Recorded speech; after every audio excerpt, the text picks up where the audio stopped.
Good afternoon. Welcome to this episode right here, and what I'm going to talk about, something I didn't think was going to happen, but it already has happened. And I'm going to show you what it is. I'm going to start the charts right here. What we see is the U.S. 10-year Treasury bond. And I just watched it a second ago, and it moved up to 2.86%. Of course, it's fluctuating a little bit, but it's been rising all day long. It's risen back up to the level it was before the pre-crash level. Well, there it goes again, 2.857. It's moving right now while we're talking. See, there's the pre-crash level right there. That's, in fact, that's the high, and look, it's at the high right now of the pre-crash level. So at this point, because this has happened, I expected it to go down and stay down. It's like a fighter, you know, you're watching a fight, you see the guy get punched in the head, and I mean, he really gets hit hard, and he goes down, and he's laying there on the canvas, and you think to yourself, hey, he ain't going to get up. Well, this is what I thought. I saw this punch down on this line right here, going all the way down to here, look, and it was down here, it's like the fighter on the floor, and I thought, hey, you know what, she's going to stay down. It's not staying down. Look what it's doing. It's going right back up to where it was at pre-crash level. It's made up this entire gap. It's filled it right up.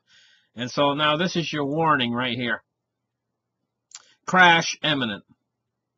Just the same as the crash was imminent here. The crash is imminent from any time forward now at this point. It could happen anywhere between 2.85% and 3.25%. Of course, it could go higher than 3.25 before the crash occurs. It could go up to 3.5. It could go up to 4, 6, 8. I mean, who knows? But, I mean, it's going to happen if this thing keeps going up, and it's just continuing to go up, and they're forcing it up. The Fed's not going to relent until they get the crash that they're looking for. It's as simple as that. They're not going to relent until there's a crisis. And there's not a crisis right now. In fact, there's little or no fear in the market. All there is right now is total complacency. Total complacency.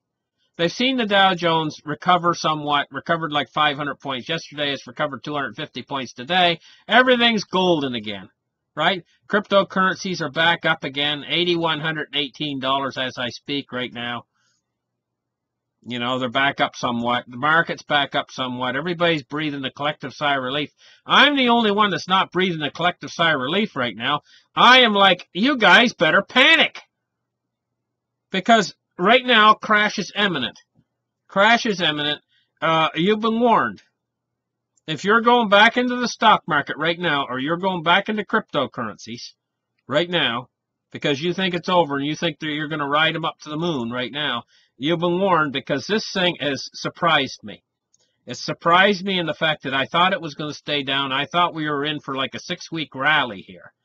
It was going to be golden, a golden rally. But now I see it could crash at any time. My opinion has changed entirely, and what has changed my opinion is it moving up from here down around 2.7. Oh, it was all the way down to 2.72.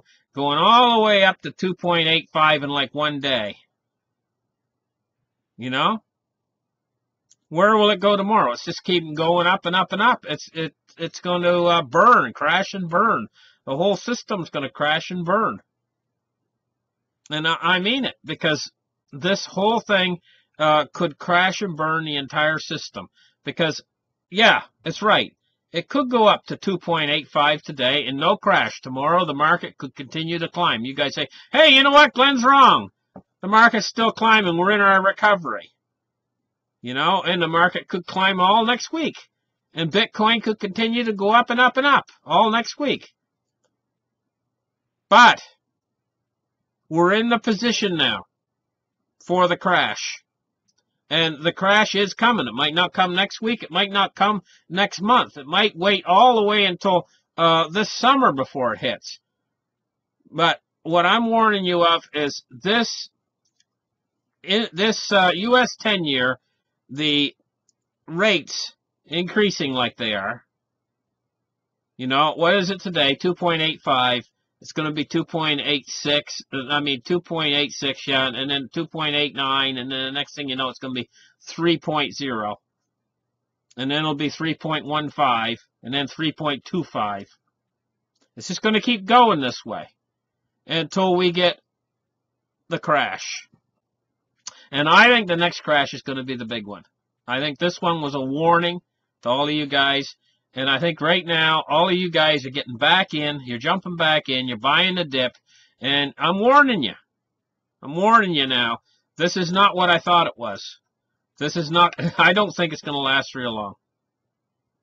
I don't think it's going to last real long. I think you could be getting yourself into a lot of trouble if you're buying into the stock market or even cryptocurrencies. I think this is a head fake. What's happening right now is a head fake. It's a trap. And you're gonna, just like the mouse is going in after the cheese. It's a thing's gonna spring shut on you. And this is what I'm worried about. And this is why I did this particular episode, is to point this out right here, this rise. This was what caused the crash in the first place, and she's rising back up again. She's building up steam again for another go at you. You know, another big drop. And if it successfully gets back up and higher than the level it was before. Now look, it's right at the level it was before, at the height of what it was before. If it gets higher than what it was before this time it might go up, because we've been immunized against this now. We've had our stock market crash. We've been immunized. Everybody's in the rally now. We're in rally mode. So because of that immunization, this might go higher and higher. And it might be ignored as it goes up higher and higher. But at a certain point, it's not going to be ignored. It's going to be too much to ignore, and she's going to cause a monster crash, bigger than this one. Because the condition is still there. The underlying condition that caused the first crash is still there. Okay? So now I've made you aware of this. You can see the danger. Obvious danger. If you want to risk your money in these markets right now, you've been warned. Thank you guys for listening. Like and subscribe, and we'll catch you in the next episode. Bye.